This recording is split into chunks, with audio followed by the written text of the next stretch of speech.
Franchement, Vladimir Poutine est dabal ban trop. A bora ka décision do ta kunu ni a expliqué on a dabal be ban. Restez jusqu'à la fin de la vidéo pour que be famille. Ena fo nya bala titre gono to mi vidéo na mena kuma Russie ni Ukraine ga manga ne kan tuni. Ni vidéo do ke ka expliquer na manga sur la to mi. Mais ambe balmuna kunu Vladimir Poutine a décidé ka décision do ta face à l'Ukraine. Meno de expliquer na Union européenne mo fene a décidé ka fo kubina sanction bi Russie ka. Comme d'habitude yani ga vidéo laisse-moi un petit like pour me donner de la force. C'est parti pour la vidéo.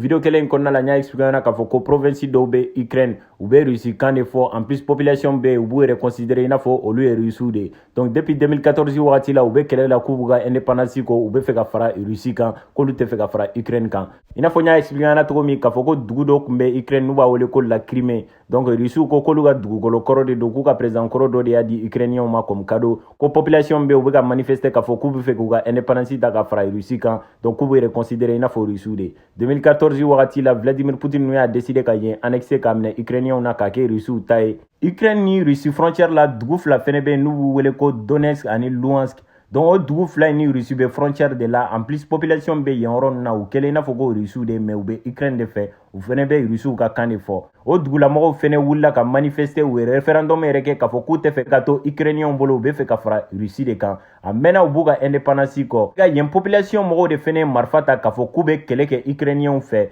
donc lu de be wele ko les pro-séparatistes russes donc be kele la amena o guerre de to ko la guerre de Donbass nya fo yana vidéo temene fene la ka fo ko Vladimir Poutine kelendo ka armée mo bla ou ka char nou ka hélico ni feon donc pour positionner Ukraine frontière là aga mo munu ben ça vaut plus de 160 000 hommes donc au lieu de Ukraine frontière là mais uta donc be do Ukraine kono tomi nous e frontière franchise donc ni communauté internationale mo be bla nyona Vladimir Poutine boraka ira ka fo ko intention ta le kono ka frontière franchise ka don Ukrainien kan ka fo ka na keleke ka koni be européen ladi ani autant mogo konu jija dongo do ka fo kube Ukrainien fara autant kan fembe boala obe boala aga armée ou jolendo Ukraine frontière là jusqu'à présent mogo ta do be ka femke uni Ukrainien be ka nyon accuser dongo do Ukrainien ba fo ko irisu de olu bombarder irisu ba fo ko Ukrainien de olu bombarder ina fo nya expliquer na tromi Ukrainien ni irisu ka frontière là Donetsk mogo nu ani Luhansk nu donc la région de Donbass abna fo pro-séparatiste ou de ben c'est-à-dire population munu boka indépendance ko olu fene ni Ukraine armée be kele la dongo do ou be nyogon bombarder dongo do Ukrainien fene be ga Russie accuser ka fo ko Russie armée be ga faraw kan coup de main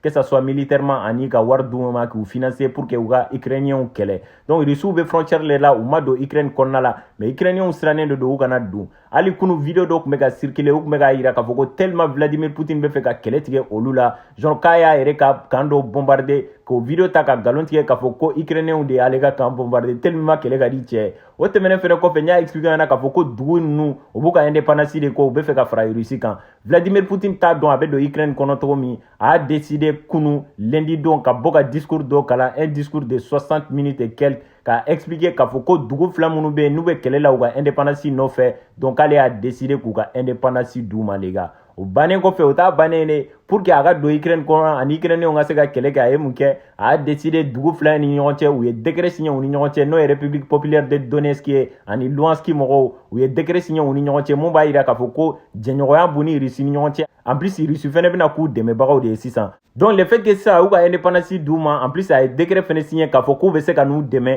o koro ba ira ka fo ko autorisation be Russie bolo République populaire de Donetsk ani Luhansk mo nu donc le fait que ou ka indépendance douma sans o koro ba ira ka fo ko keru yere ga jamana de sans ni Ukraine de ñoy srala donc yere ga jamana de do be se ka wele bla jamana fenfe ma mu be se ko nous demain o kuma de konna la ni yen dirigeant ya décidé ka décret do signé mo ba permettre ka fo ko Russie kana solidairement ou ka nous demain ba ira ka fo ko pouvoir be Vladimir Poutine bolo san mba permettre à la frontière franchie ka do Ukraine konna la mais atena ta Kiev mais quand même abeta Donbass konna la région de Donbass konna la jamana flamunu bura ku ka indépendance ta san o ba ira ka fo ko autorité be Vladimir Poutine bolo anaka armée mo ka franchie ka doin au cas où ni Ukrainien balla ka bombardement ke domi drone risibe doula parce que o koro de ba ira ka fo ko risibe ko jamana in protéger mo kelemana magula ni al ni kala washi risu bu o tigila mo bombarder mogo ma fem famia Vladimir Poutine jorolen de do a rega discours konna la ira ka fo ko l'infrastructure militaire de l'OTAN ne cesse de se progresser vers la Russie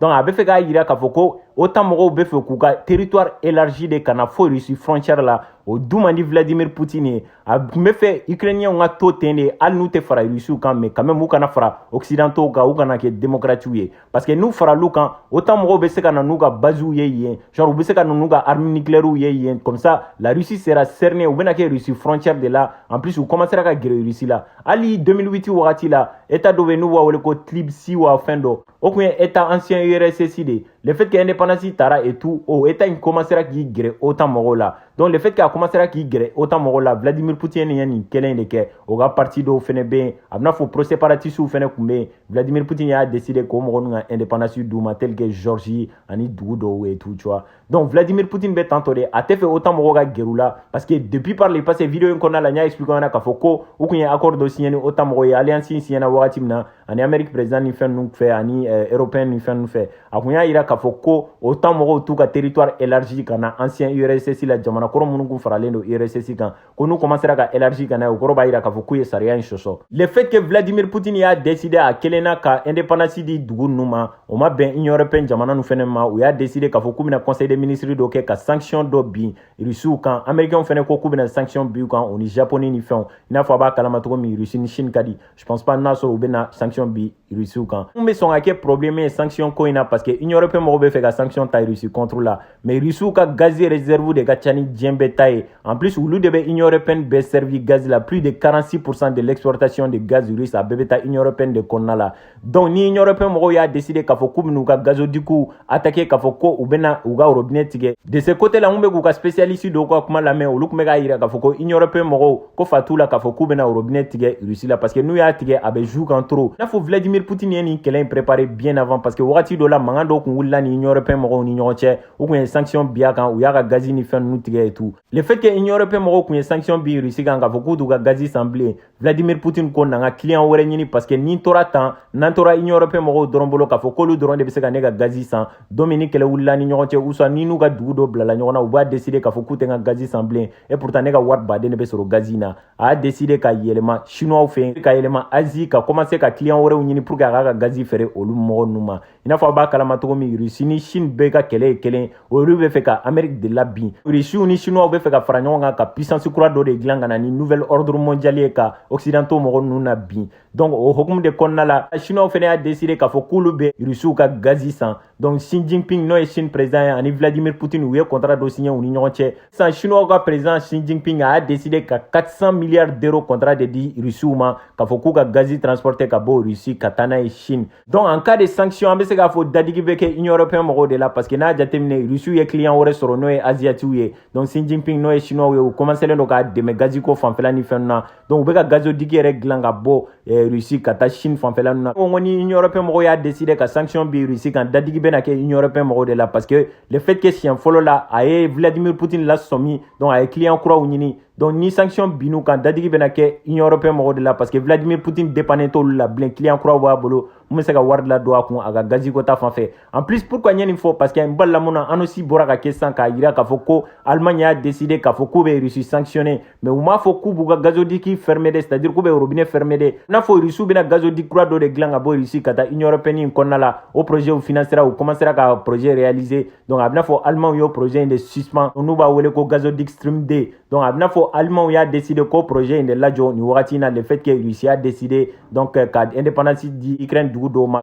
Ukraine président fɛnɛ y'a décidé le fait que Vladimir Poutine ye décision ta k'a fɔ ko a ye indépendance di dugu ninnu ma a fɛnɛ bɔra k'a jira k'a fɔ k'olu b'u ka dugukolo de kan u tɛ siran mɔgɔ ɲɛ en plus u t'u ka dugukolo to mɔgɔ bolo o hukumu kɔnɔna la a ye occident mɔgɔw wele k'a fɔ k'u ka n'u dɛmɛ ka bɔ k'a ka discours dɔ kalan k'a jira k'a fɔ k'u ye sanction dɔ bin Russiw kan sanction économique comme sanction tɔw bɛ nalen kɔfɛ ni Vladimir Poutine y'a décidé k'a fɔ k'a bɛna bin Ukrainiens kan non franchement Vladimir Poutine ye ŋana ye a ye mɔgɔw ka indépendance d'u ma de 1 de 2 ka tila k'a fɔ tuguni ko accord bɔ ani mɔgɔ ninnu cɛ k'a bɛ se ka t'u dɛmɛ o kɔrɔ b'a jira k'a fɔ ko a tɛmɛ a bɛ frontière traverser ka don yen franchement ne ma Vladimir Poutine ɲɔgɔn ye ŋanaba de don a bɛ wuli dɔrɔn ka mɔgɔw ka indépendance d'u ma ka tila k'a fɔ tuguni ko décret signera k'ale bɛna taa mɔgɔ ninnu dɛmɛ ka fɔ ko parce que mɔgɔ ninnu y'a jira k'a fɔ k'u mago bɛ dɛmɛ na u y'ale ka dɛmɛ ɲini donc k'a ka armée mɔgɔw bɛ taa yen population mɔgɔw sécuriser pour que ka na ni paix o région in kɔnɔna la o tɛmɛnen fɛnɛ kɔfɛ a bɛna fɔ a ka armée mɔgɔ minnu kun stationnelen don Ukraine frontière ni fɛnw na a nombre commencera ka réduire nana ni aspect fila de fɔlɔ a fɔra ko peut-être u bɛ ka replier ka segin ka t'u ka jamana kɔnɔ ou soit ou be fait ka commencer ka don Union européenne mɔgɔw bena conseil des ministres dɔ kɛ n'a bɔra mun na, c'est-à-dire n'u y'a décidé ka sanction dɔ bi Russiw kan n'a sɔrɔ u ben'u ka gazoduc de fermer ou soit n'a sɔrɔ u bena sanction économique de bleu kan n'a yira togo min, je vais vous le faire savoir. J'espère que a ye faamuya dɔ sɔrɔ ko in kan. Si vous avez aimé la vidéo, n'hésitez pas à liker, commenter, partager. Am ɲɔgɔn sɔrɔ vidéo wɛrɛ la, c'était Cactus. Prenez soin